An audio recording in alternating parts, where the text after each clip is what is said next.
Peace be upon you. Today I want to talk about the idea that you should be cutting off the hands of the thief.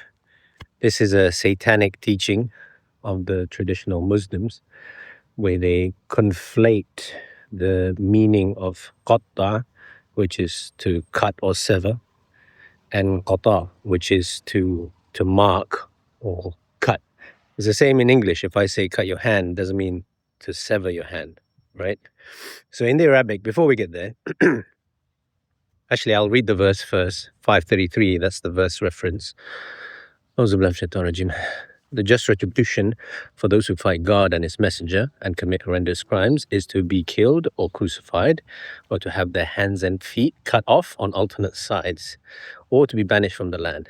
This is to humiliate them in this life, then they suffer a far worse retribution in the hereafter. And the verse that uses this same root, but in a different form, is in 538, 5 verses later. The thief, male or female, you shall, this is where they get it wrong, mark their hands. They say cut their hands as a punishment for their crime and to serve as an example from God. God is almighty, most wise. So this is the verse they get wrong. And in the Arabic there is qaṭṭaʿa. It just says to cut their hands or mark their hands. And in the Arabic, you have different forms of the triliteral consonants. In Arabic, you have typically 3 letters that's used to define the word. For example, this word, qaṭaḥa, is qaf, qa, and lam, qaṭaḥa. And form 1 is typically a weaker form of form 2. And form 1 is just simple qaṭṭaḥla, to cut. And then what happens is there's a jadhdha in the middle. Jadhdha is like a repeating of the same word. So you would say qaṭṭaḥa, qaṭṭaḥla. You repeat that same word or that same letter in the middle. That now becomes form 2. In form 2, it does several things. It's basically either an increase in intensity of the action, or it's a multiplication of that action, or changes the direction in which the action happens. For example, God says, Anzal al-Quran, God gives us the Quran, right? And God says, Nazzalna. You see the middle bit is repeated again. And that's to be given the Quran. So the direction changes. Or for example, kasara. Kasara is to break something.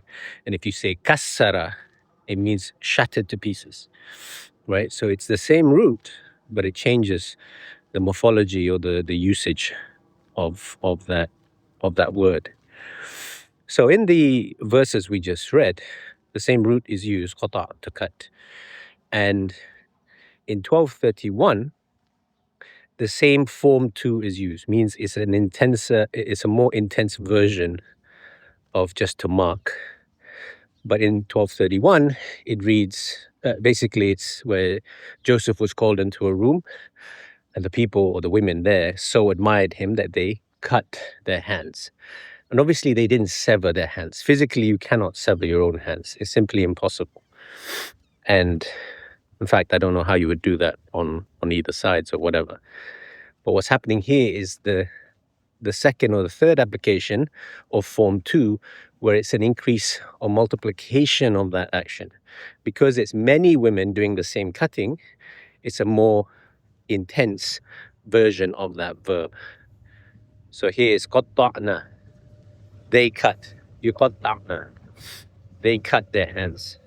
So it's obvious here in their own translation, they're using, they cut, they marked their hands, right? They basically just like snipped their hands to show how much they admired him and said, this isn't a human, this is an angel, an honorable angel.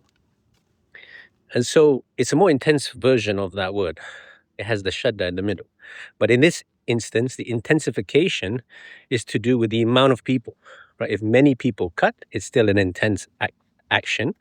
Then it becomes form 2 of the verb imperative. But if I tell you to cut, qaṭaḥa, that's what happens in 538, where it's saying, mark the hands of the thief. So think about that. In 1231, a stronger verb is used, and it's only to mark the hands of the women, right? They mark their own hands. That's what happened. And in 538, it's a softer, weaker form of this verb. Is verb form 1. So it cannot be harsher than what happened in 1231. Definitely cannot be harsher than 533. So God is saying, for those that steal, you shall mark their hands. God is never unjust. It's not going to ask you to cut their hands. It doesn't make any sense. Because then what's the point of the commandments?